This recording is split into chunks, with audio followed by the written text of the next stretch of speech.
Acts chapter 24. And after 5 days, Ananias the high priest descended with the elders and with certain orator named Tertullus, who informed the governor against Paul. And when he was called forth, Tertullus began to accuse him, saying, Seeing that by thee we enjoy great quietness, and that very worthy deeds are done unto this nation by thy providence, we accept it always and in all places, most noble Felix, and with all thankfulness. Notwithstanding that I be not further tedious unto thee, I pray thee that thou wouldest hear us on the clemency of thy clemency a few words. For we have found this man a pestilent fellow, and a mover of sedition among all the Jews throughout the world, and a ringleader of the sect of the Nazarenes, who also hath gone about to profane the temple, whom we took and would have judged according to our law. But the chief captain Lysias came upon us, and with great violence took him away from our hands, commanding his accusers to come unto thee, by examining of whom thyself mayest take knowledge of all these things whereof we accuse him. And the Jews also assented, saying that these things were so.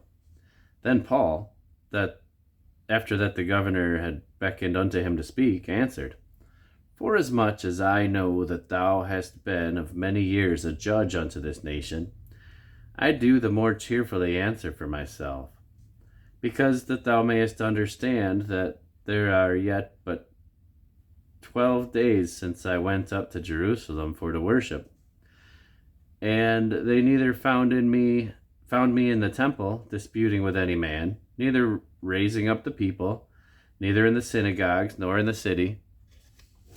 Neither can they prove the things whereof they now accuse me.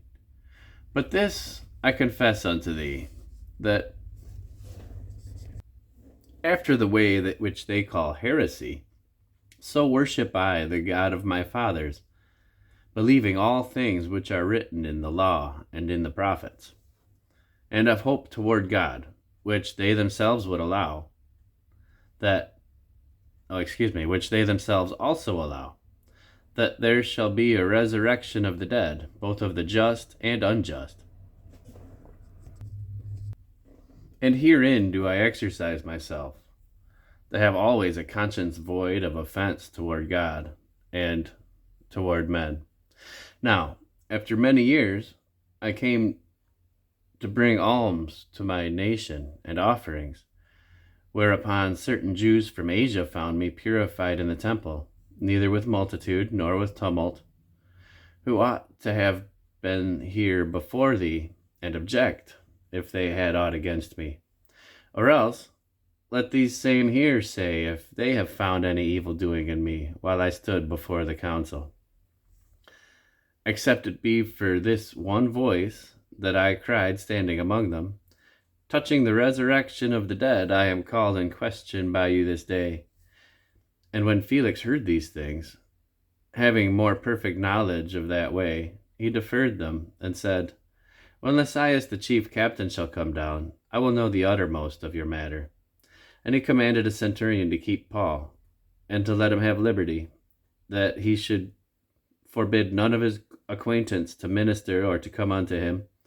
And after certain days, when Felix came with his wife Drusilla, which was a Jewess, he sent for Paul, and heard him concerning the faith in Christ.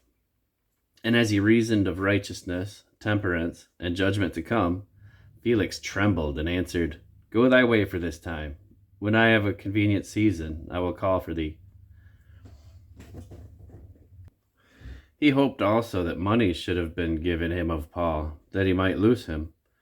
Wherefore he sent for him oftener, and communed with him.